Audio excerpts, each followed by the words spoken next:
Hi hello welcome to Kiran TV news. ఈరోజైతే Janasena party తెలంగాణలో ముఖ్యంగా హైదరాబాద్లో గర్జిస్తున్నటువంటి పరిస్థితి కనిపిస్తుంది. ఫీజుల రీఇంబర్స్మెంట్ సంబంధించినటువంటి ఫీజు బకాయిలు వెంటనే చెల్లించాలి తెలంగాణ ప్రభుత్వం అని చెప్పి తెలంగాణ జనసేన పార్టీ చాలా గళమెత్తినటువంటి పరిస్థితి కనిపిస్తుంది. దీనికి నాయకత్వం వహిస్తున్నటువంటి జనసేన పార్టీ సీనియర్ నాయకులు, విద్యార్థి విభాగం మొదటి నుంచి ఉన్నటువంటి నాయకులు రామకృష్ణ మిర్యాల మనతో పాటు ఉన్నారు. చెప్పండి రామకృష్ణ గారు, ఏంటి ఉద్దేశం, అసలు మెయిన్ ఈ యొక్క దీక్షకు సంబంధించిన ఉద్దేశం? ఈ రోజున తెలంగాణలో 14 లక్షల పైగా మందిగా విద్యార్థులు ఫీజు రింబర్స్మెంట్ మీద ఆధారపడి అనేక ప్రైవేట్ కాలేజీలు డిగ్రీ, పీజీ ఫీజు, అదేవిధంగా బీటెక్ కాలేజీలో చదువుతూ ఉన్నారు. ఈ రోజున గత 4-5 సంవత్సరాల నుంచి ఆ రోజు బీఆర్ఎస్ ప్రభుత్వం ఇప్పుడే కానీ ఫీజు రింబర్స్మెంట్ బకాయిలు విడుదల చేయకుండా ఈ రోజు 11,000 కోట్ల రూపాయలు ఈ రోజున ఫీజు మేనేజ్మెంట్ బకాయిలు మేనేజ్మెంట్ ఇవ్వకున్నాయి.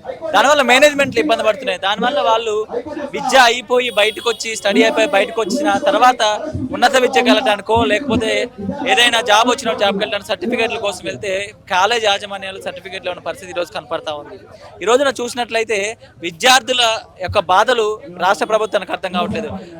రాష్ట్ర ప్రభుత్వం యొక్క ధోరణి ఈరోజు ఏ విధంగా ఉందంటే మెషిన్ తీసుకొచ్చి ఈవెంట్లు పెడతారు, లేకపోతే మన విశ్వాల్ పోటీలు పెడతారు. కానీ ఈ రోజున విద్యార్థుల విషయానికి వచ్చే డబ్బులు లేకుండా పోతాం. ఈ రోజు మేము ఒకటే అడుగుతున్నాం, తక్షణమే 11,000 కోట్ల రూపాయల ఫీజు బకాయిలు విడుదల చేయాలి. ఈ ఫీజు బకాయిలను విడుదల చేయాలని మేనేజ్మెంట్లు కోర్టుకెళ్ళారు. మా సర్టిఫికెట్లు కావాలని విద్యార్థులు కోర్టుకెళ్ళారు. అయినా కానీ తెలంగాణ ప్రభుత్వం బుద్ధి రావట్లేదు. మళ్ళీ కొత్త విధానాన్ని తీసుకొచ్చి ఈ సంవత్సరం నుంచి ఇంకో పంచాయతీ ఈ రోజు కాలేజ్ మేనేజ్మెంట్ కానీ విద్యార్థుల తల్లిదండ్రులకి విద్యార్థులకు పెట్టిన పరిస్థితి. ఈ రోజున కొత్త విధానంలో జీవో నెంబర్ 9 తీసుకొచ్చి ఈ జీవో నెంబర్ 9 ప్రకారం విద్యార్థుల అకౌంట్ లోనే ఫీజు రింబర్స్మెంట్ అకౌంట్ లో డబ్బులు పడతాయని, ఆ ఫీజు రింబర్స్మెంట్ యొక్క ఫీజుల్ని ఈ యొక్క విద్యార్థులు తీసుకెళ్లి కాలేజీలు కట్టాలని ఒక విధానం తీసుకొచ్చారు. ఆ విధానాన్ని మేము సపోర్ట్ చేస్తున్నాం. విద్యార్థుల అకౌంట్ లో డబ్బులు వేయడానికి మేము సపోర్ట్ చేస్తున్నాం. కానీ ఎప్పుడు వేస్తారు? అప్పుడు వేసేంత వరకు కూడా ఇక్కడ రోజు కాలేజ్ మేనేజ్మెంట్ లాగితే ఆగవు. ఈ రోజున తెలంగాణలో కొత్త విద్యార్థులు వచ్చారు. ఈ రోజున డిగ్రీ కాలేజీలలో అదేవిధంగా ఇంజనీరింగ్ కాలేజ్లో జాయిన్ అవుతున్నారు. ఈ రోజున కాలేజ్ మేనేజ్మెంట్లు ఈ నెలలోనే డబ్బులు కట్టాలని ఒత్తిడి చేస్తూ ఉన్నాయి. ఇది మరి దీని మీద ఎవరు పట్టించుకుంటారు? తెలంగాణ ప్రభుత్వానికి ఈ విషయాలు తెలియవా? మీరు ఎందుకు మేనేజ్మెంట్ బిల్స్ మాట్లాడలేదు? అకౌంట్లో విద్యార్థుల అకౌంట్లో డబ్బులు పడేంత వరకు కూడా మీరు విద్యార్థులని ఒత్తిడి చేయకూడదని మీరు ఒక టాస్క్ ఫోర్స్ ను ఒక ప్రత్యేక అధికారం పెట్టండి. కాలేజ్ వాళ్ళ మీద చర్చ పెట్టండి. ఇవన్నీ జరగకుండా జీవో నెంబర్ 9 తెచ్చేసిన అంటే అయిపోతాను అడుగుతున్నాం. ఈ యొక్క 2 డిమాండ్లతో ఫీజు రియంబర్స్మెంట్ యొక్క దీక్ష చేయడం జరుగుతుంది. మా యొక్క మొదటి డిమాండ్ 11,000 కోట్ల ఫీజు బకాయిలు వెంటనే విడుదల చేయాలి. జీవో నెంబర్ 9ని తల్లిదండ్రులకి విద్యార్థులకి ఇబ్బంది కలగకుండా పకడ్బందీగా ఏర్పాటు చేయాలి. తల్లిదండ్రులు విద్యార్థుల్ని ఇబ్బంది పెట్టకుండా ఈ యొక్క ఫీజు రియంబర్స్మెంట్ జీవో నెంబర్ 9ని ఈ యొక్క అమలు చేయాలని ఈ యొక్క 2 డిమాండ్లతో మీ యొక్క రిలే నిరాదీక్ష చేసినాం. ఈ యొక్క 2 డిమాండ్లు కానీ ప్రభుత్వం పట్టించుకోకపోతే రాబోయే రోజుల్లో సెక్రటేరియట్ ముట్టడి చేస్తాం, అసెంబ్లీని ముట్టడి చేస్తాం. అదేవిధంగా ఈ పోరాటాన్ని ముందుకు తీసుకెళ్తాం. సందర్భంగా ఇక్కడ చాలా మంది మాట్లాడేది ఏంటంటే గతం నుంచి కూడా గత ప్రభుత్వం కూడా చేసింది, గత బీఆర్ఎస్ ప్రభుత్వం ఉన్నప్పుడు కూడా ఇవ్వలేదు. ఇప్పుడు ఒక కాంగ్రెస్ ప్రభుత్వం వచ్చి 3 ఏళ్ళు వచ్చినప్పటికీ అందరూ చాలా మంది మీద పడుతున్నటువంటి పరిస్థితి ఉంది. గత అన్ని కూడా మేము భరించాలంటే గత ప్రభుత్వాన్ని మీరు ఎందుకు క్వశ్చన్ చేయట్లేదు? ఈవెన్ రీసెంట్ గా కేటీఆర్ గారు కూడా ఇదే ధర్నా చౌక్ దగ్గర ఆయన కూడా ఒక దీక్ష చేశారు. ఇది నీట్ ప్రొటెస్ట్ అంటే విద్యార్థులను ముందు పెట్టుకుని వాళ్ళకి సంబంధించినటువంటి బకాయిలు గత ప్రభుత్వం ఏదైతే చేయలేదో అలాంటి విద్యార్థులను ఇక్కడ పెట్టుకుని నీటి ప్రొటెస్ట్ చేయడం బీఆర్ఎస్ ప్రభుత్వాన్ని మీరు ఎలా కోసం చేస్తారు? గత ప్రభుత్వం చేయలేదనే కదా ఈ ప్రభుత్వం తీసుకొచ్చింది. మళ్ళీ ఈ ప్రభుత్వం ఎలా చేస్తే వాళ్ళకి ఒక చిత్తశుద్ధి లేదు, ఒక ఎథికల్ వాల్యూస్ లేవు, ఒక బుద్ధి లేదు, రాజకీయం కోసమే చేస్తారు. వీళ్ళేమో కాంగ్రెస్ జనతా పార్టీకి కేటీఆర్ వెళ్తాడు, రేవంత్ రెడ్డి వెళ్తాడు, అక్కడికి వెళ్ళి అక్కడ ఢిల్లీలో ఉన్న విద్యార్థులకు సపోర్ట్ చేస్తారు. కానీ ఈ రోజు తెలంగాణలో విద్యార్థులు రోడ్ల మీదకి వచ్చి ఇట్లా దీక్షలు చేస్తుంటే 11,000 కోట్ల రూపాయలు. అదేవిధంగా ప్రభుత్వ కాలేజీలో ఇన్ఫ్రాస్ట్రక్చర్ లేదు, టీచర్లు లేరు, ప్రొఫెసర్లు లేరు. ఉస్మానియా యూనివర్సిటీ లాంటి ఒక విశ్వవిద్యాలయంలో 20% టీచింగ్ స్టాఫ్ లేరు. ఈరోజు ఇవన్నీ తెలిసి కూడా విద్యా వ్యవస్థ నిర్వీర్యం చేసుకుంటూ ప్రభుత్వ విద్యా వ్యవస్థ నిర్వీర్యం చేశారు. ప్రైవేట్ రంగంలో చదువుకుందామంటే ఫీజు రింబర్స్మెంట్ బకాయిలు. విద్యార్థులు ఎక్కడికి వెళ్ళాలి?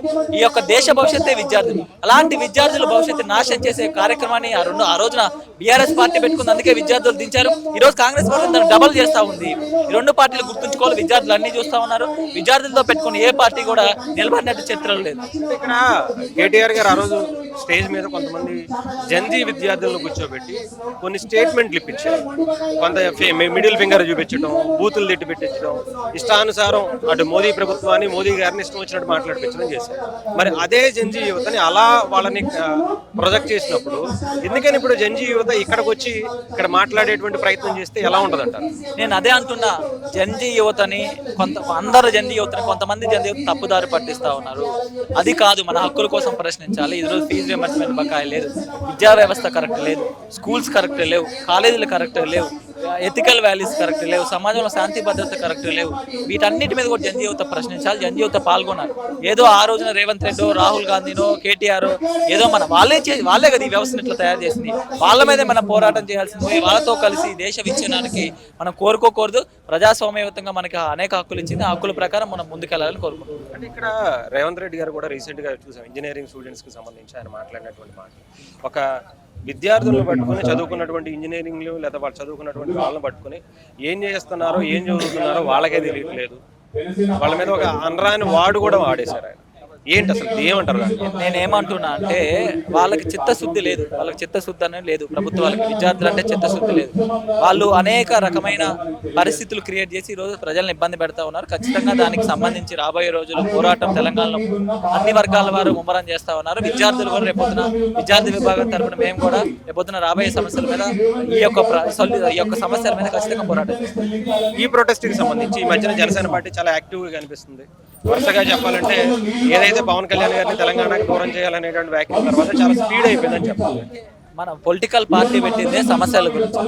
ఈరోజు తెలంగాణలో సమస్యల గురించి ఏ పార్టీ కానీ ఎవరు కూడా ప్రస్తావించాలి. అనేక సమస్యలతో కాంగ్రెస్ ప్రభుత్వాలు అన్ని వర్గాల వారు ఇబ్బందులు పడుతున్నారు.